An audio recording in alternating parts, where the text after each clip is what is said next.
क्या है विश्व मोहन से समझते हैं। विश्व मोहन बताइए। देखिए, बजट की लिस्ट में सबसे पहला नाम, जैसा आप बड़ी बातों में बता भी रही थी कि रियल स्टॉक्स है, वहाँ पर ज़बरदस्त तेजी है। और ये जो मोमेंटम बना है वो Q3 बिजनेस अपडेट जो शोभा के आए हैं वो काफ़ी स्ट्रांग रहे। अब तक की रिकॉर्ड बिक्री यहाँ पर दिखी है और उसका फ़ायदा पूरे ही सेक्टर को मिला है। शोभा तो 5% के आसपास मजबूत हैं ही। लोढ़ा, गोदरेज प्रॉपर्टीज, अनंत राज, DLF, तमाम ऐसे स्टॉक्स है जहाँ पर 2-3% तक की तेजी यहाँ पर दिख रही। तो पूरा रियल एस्टेट पैक, हालांकि ऊपरी स्तरों से हल्का भी हुआ है, उसके बावजूद अच्छी तेजी अभी भी आपको यहां पर दिखेगी। आईटी इसके बाद, क्योंकि ग्लोबल टेंशन काफी ज्यादा दिख रहे हैं, चीजें अभी अस्थिरता काफी दिख रही है, उसका दबाव यहां पे आईटी स्टॉक्स पर दिख रहा है। इन्फोसिस देखिए, दिग्गज आईटी कंपनी ज्यादा दबाव में दिख रही है। इन्फोसिस, सिलटेक, विप्रो शुरुआती कारोबार से ही दबाव है। 2% से ज्यादा की गिरावट इन सारे ही स्टॉक्स में देखने को मिल रही है।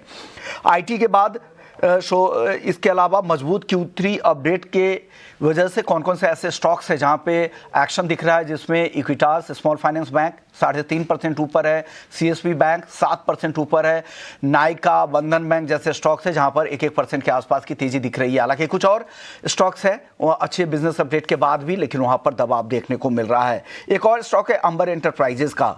सब्सिडियरी को ECMS स्कीम के तहत औपचारिक मंजूरी मिली है। इलेक्ट्रॉनिक कंपोनेंट की लोकल मैन्युफैक्चरिंग तेज होगी और घरेलू सप्लाई चेन मजबूत होगी।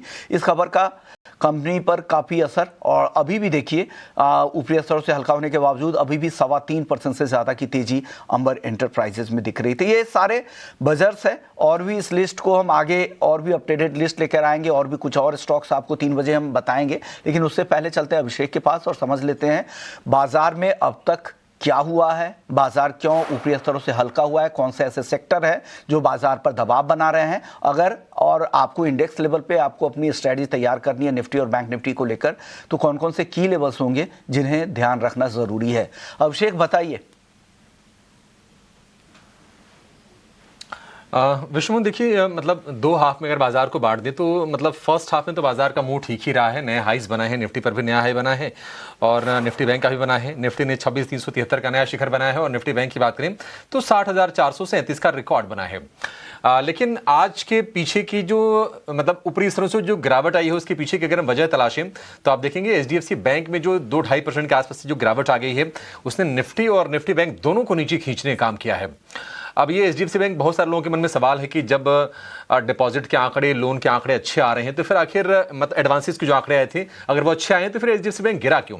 उसके पीछे की विश्वमन वजह यह है कि जो लोन टू डिपॉजिट जो रेशियो होता है यानी कि LDR, वो 50 बेसिस पॉइंट बढ़ के पहुंच गया है 99 पर, और इसको काफ़ी ज़्यादा हाई अग्रेसिव कैटेगरी माना जाता है। और LDR बढ़ने का सीधा मतलब ये होता है कि जो भी कंपनी डिपॉजिट जनरेट कर रही है उसके लोन बांट दे रही है। तो उससे 2 चीज़ें होती हैं, एक तो लिक्विडिटी का रिस्क होता है और बाकी एक सिस्टमेटिक रिस्क भी इमर्ज होता है। आगे रेगुलेटरी एक्शंस भी हो सकते हैं। 100 से ज़्यादा होता है तब तो वो बहुत ज़्यादा रिस्की हो जाता है।